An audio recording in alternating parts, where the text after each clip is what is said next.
Avant l'arrivée du chemin de fer au milieu du XIXe siècle, le cheval au galop était le moyen le plus rapide de se déplacer et de transmettre des informations.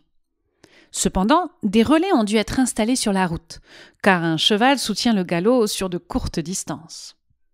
Le livre de poste présenté, qui est un don d'un particulier récemment entré dans les collections du musée de la Poste, met justement en avant les distances qui existaient entre ces relais de poste en France. Cet ouvrage précieux, joliment relié et datant de 1844, contient également une carte géographique des relais qui traversaient notre pays à cette époque. Mais d'où nous vient cette organisation postale ? Louis XI, alors roi de France depuis 1461, voulait se tenir informé de ce qu'il se passait dans le royaume. Pour cela, il crée la Poste royale.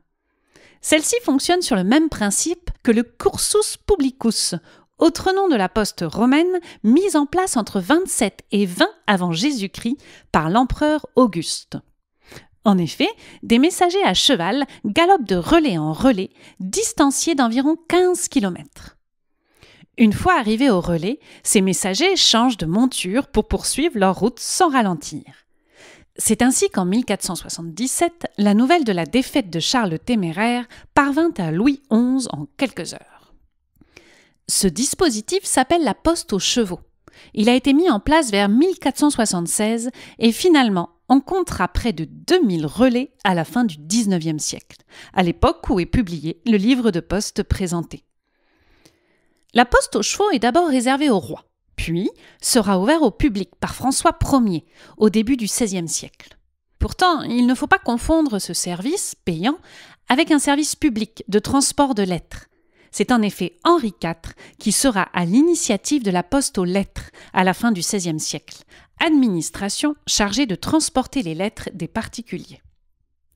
Mais revenons un instant au relais de poste et à notre ouvrage, où les distances entre chaque relais sont si précisément décrites. En effet, en parcourant un tel livre de poste, nous pouvons constater que les relais furent installés environ toutes les 7 lieues, c'est-à-dire tous les 28 km, soit environ la distance qu'un cavalier peut parcourir au galop. Une fois les distances entre chaque relais identifiées, comment reconnaissait-on un relais ? Les relais se signalaient par une enseigne ou par l'inscription de façade « Poste aux chevaux ». Au XVIIIe siècle, on comptait environ 15 chevaux par relais. Le relais de Paris, point de départ d'un grand nombre de routes de poste, comptait ainsi 135 chevaux en 1756. Quelles sont les figures emblématiques que nous aurions pu rencontrer dans un relais et sur les routes de poste ? Tout d'abord, le maître de poste, bien sûr, qui dirigeait le relais.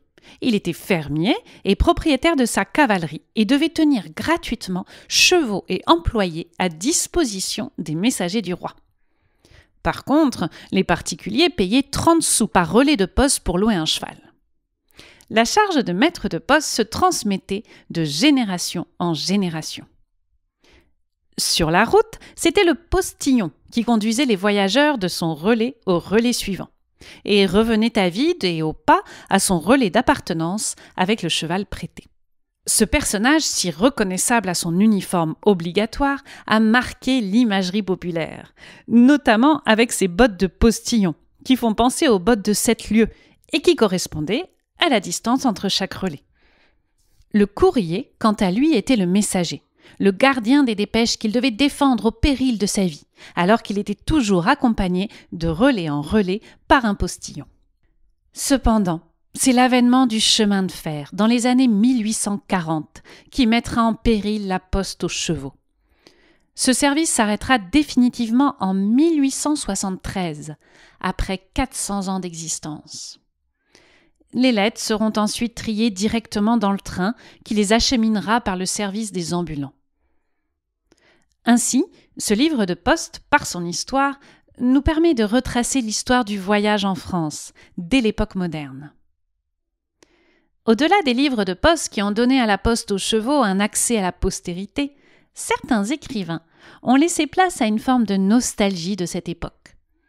On peut par exemple citer Victor Hugo, grand voyageur et témoin de son temps, qui écrit en 1843 « Une diligence, c'est l'image parfaite d'une nation, avec sa constitution et son gouvernement. Quand la voiture est trop chargée de bagages, c'est-à-dire quand la société met les intérêts matériels par-dessus tout, elle court le risque de verser. De tels ouvrages qui relatent l'histoire postale et la philatélie sont consultables au centre de ressources du musée de la Poste. N'hésitez pas à prendre rendez-vous pour vous y rendre.